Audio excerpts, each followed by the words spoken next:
നമ്മൾ ക്രിസ്ത്യാനികൾക്ക് ഇന്ന് പാതി നോമ്പല്ലേ, എല്ലാവരും കൽത്തപ്പമൊക്കെ ഉണ്ടാക്കിയോ?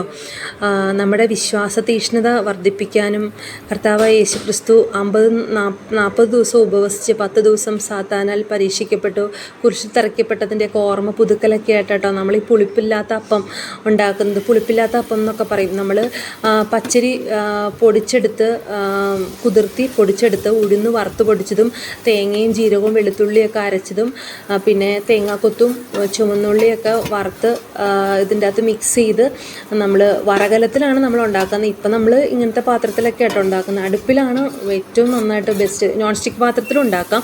എന്നിട്ട് നമ്മൾ ഇതിലോട്ട് പരത്തി കനലിലാണ് ചുട്ടെടുക്കുന്നത്. എന്നിട്ട് ഇതിൻ്റെ ഉള്ളിൽ നമ്മൾ തേങ്ങാക്കൊത്തും ഉള്ളിയൊക്കെ ഇട്ടിട്ടുണ്ട്. എന്നാലും മീതെ കുറച്ച് കറിവേപ്പില വറുത്തതും തേങ്ങാക്കൊത്തും ഉള്ളിയും വറുത്തതും ഒക്കെ തൂവി കൊടുക്കുക. എന്നിട്ട് നമ്മൾ ഒരു പാത്രം വെച്ച് അടച്ചു വെച്ചിട്ട് അതിൻ്റെ മുകളിൽ കനലിട്ടിട്ടാണ് നമ്മളിത് ചുട്ടെടുക്കുന്നത്. കുറച്ച് സമയം എടുക്കും.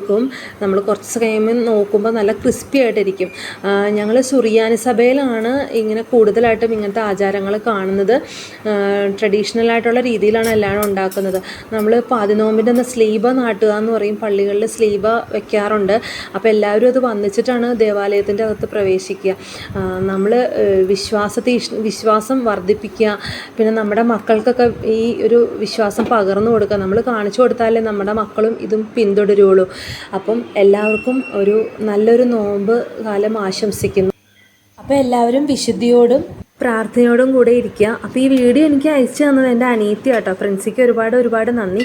ഇതിൻ്റെ ഡീറ്റെയിൽ വീഡിയോ റെസിപ്പി വേണമെങ്കിൽ പറഞ്ഞാൽ മതി, ഞാൻ അപ്ലോഡ് ചെയ്യാം കേട്ടോ. അപ്പോൾ okay, thank you so much.